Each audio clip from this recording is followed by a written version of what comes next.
La marche de la foi. Lettre adressée à un couple dont l'enfant est né avec une malformation des pieds. Mes chers amis, nous prions pour vous et pour les pieds de votre bébé. Le Seigneur nous a donné une promesse qui parle des pieds. Comme il est beau de voir sur les montagnes les pieds du messager d'une bonne nouvelle qui annonce la paix, qui parle de bonheur et qui annonce le salut, qui dit à Sion, ton Dieu règne. Ésaïe chapitre 52, verset 7. Rappelez-vous que rien n'arrive par hasard. Dieu a toujours une raison pour tout, ne serait-ce que pour nous forcer à exercer notre foi et montrer qu'il peut guérir, ou pour en faire une démonstration qui encouragera ceux qui nous entourent. Il se peut que le Seigneur veuille vous donner un tel ministère. Il cherche des chrétiens qui possèdent le don de guérison, pas seulement pour leur bénéfice personnel, mais pour inspirer la foi des incrédules et les amener ainsi à croire au Seigneur. Ne sois donc pas incrédule, mais crois. Juste à l'instant, je priais pour vous et votre enfant, et le Seigneur m'a rappelé ce verset tiré de l'Évangile de Jean, qui parle d'un homme aveugle de naissance. Cela n'a pas de rapport avec ses péchés, ni ceux de ses parents, c'est pour qu'en lui tous puissent voir ce que Dieu est capable de faire. Jean chapitre 9, verset 3. Y a-t-il une chose qui soit trop difficile pour le Seigneur? Non, c'est peu de choses pour le Créateur.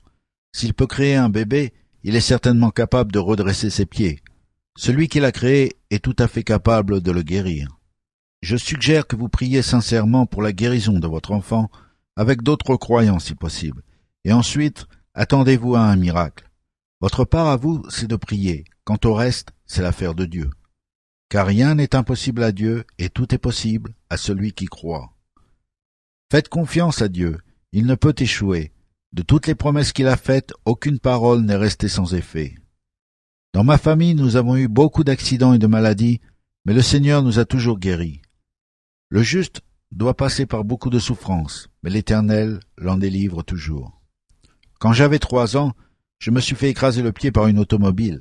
Les médecins affirmaient que j'avais les os du pied complètement broyés et que je ne pourrais plus jamais marcher. Mais mes parents, qui croyaient en Dieu, ont prié, et depuis lors, j'ai toujours marché. Le Seigneur a complètement guéri mon pied et je n'ai jamais souffert des moindres séquelles. J'ai travaillé quelque temps pour le docteur A. Michelson, l'un des plus grands chrétiens que j'ai connus. C'était l'homme le plus humble, le plus doux, le plus tendre et le plus miséricordieux qu'il m'ait été donné de rencontrer. C'était un célèbre missionnaire auprès des Juifs américains, fondateur de la première synagogue judéo-chrétienne, producteur d'une émission radio d'évangélisation diffusée sur des centaines de stations de par le monde. Bref, un homme qui a dû gagner des milliers d'âmes au Seigneur. Et je ne doute pas un seul instant qu'il a reçu sa récompense au ciel.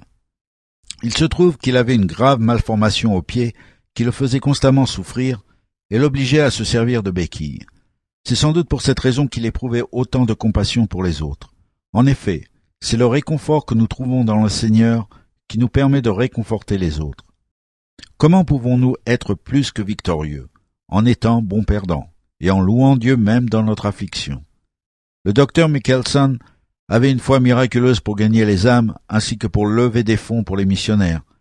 Il obtint ainsi la guérison de nombreuses personnes en priant pour elles, mais il semble qu'il n'ait jamais eu la foi pour sa propre guérison. Qui peut se prévaloir de connaître la volonté de Dieu? Nous ne pouvons que croire en ses promesses et prier, en espérant qu'il nous répondra d'une manière ou d'une autre. Parfois des épreuves surviennent pour nous rapprocher du Seigneur, pour que nous restions humbles et dépendants de lui, et parfois c'est pour nous enseigner des leçons spirituelles et nous aider à progresser. Quoi qu'il en soit, Dieu a ses raisons, toujours inspiré par l'amour, et une fois que nous avons compris ce qu'il essaye de nous apprendre, ou que les conditions sont remplies pour le résultat qu'il veut obtenir, il préfère nous guérir, comme il le dit.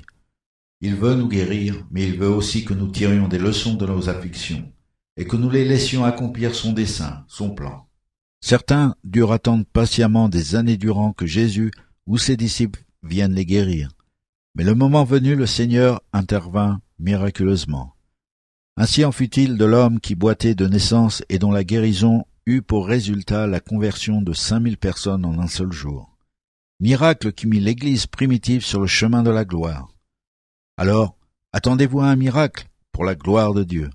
Pour peu que vous vous donniez la peine de sonder les Écritures, vous comprendrez le sens des versets tels que « Tous prendront leur part du butin, y compris les boiteux ». Ésaïe chapitre 33, verset 23. Alors le boiteux bondira comme un cerf. Ésaïe chapitre 3, verset 6. Mais pour vous, qui m'êtes fidèles, pour vous se lèvera le soleil de justice qui portera dans ses rayons la guérison. Malachie chapitre 3, verset 20. Jésus ne disait-il pas qu'il faisait marcher les paralysés comme une preuve parmi d'autres qu'il était bien le Messie? Il promet aussi « Je suis l'Éternel qui vous apporte la guérison, car c'est lui qui te pardonne tous tes péchés, c'est lui qui te guérit de toute maladie. » Exode chapitre 15 verset 26 et Psaume chapitre 103 verset 3. Dieu peut tout guérir, sans exception. L'époque des miracles n'est pas révolue. Notre Dieu est toujours un Dieu de miracles. Dans le cadre de notre ministère, nous avons surtout mis l'accent sur les miracles du salut et de la transformation spirituelle qui survient dans la vie des gens. Mais Dieu a toujours à cœur de guérir les corps autant que les cœurs et les esprits. Moi-même, je suis un exemple vivant de la guérison divine, alors que j'avais été déclaré incurable. Quand j'avais 22 ans, mon cœur était si mal en point que les médecins ne me donnaient pas plus d'1 an à vivre. Et encore, à condition que je reste couché. Mais je promis au Seigneur de le servir s'il me guérissait. Et depuis lors, je n'ai cessé de le servir. Aujourd'hui, 30 ans plus tard, je ne me suis jamais senti en aussi bonne santé. Jésus ne manque jamais d'honorer sa parole. Non seulement Dieu peut vous guérir, mais mieux encore, il veut vous guérir. Il est plus désireux de donner que nous de recevoir. Ne perdez donc pas votre assurance. Une grande récompense lui est réservée. Vous avez besoin de persévérance pour accomplir la volonté de Dieu et obtenir ainsi ce qu'il promet. Hébreux chapitre 10, versets 35 et 36. Nous devons croire, Dieu ne nous fera jamais défaut, même si nous manquons de foi. Prenons-le au mot. N'a-t-il pas dit « Commandez-moi » dans Ésaïe chapitre 45, verset 11. Exigeons une réponse et attendons-nous à la recevoir. Dieu l'a promis. Et n'oubliez pas que l'Esprit fait concourir toutes choses au bien de ceux qui aiment Dieu. Romains chapitre 8, verset 28. Et que même ce coup dur vous est arrivé pour la plus grande gloire de Dieu.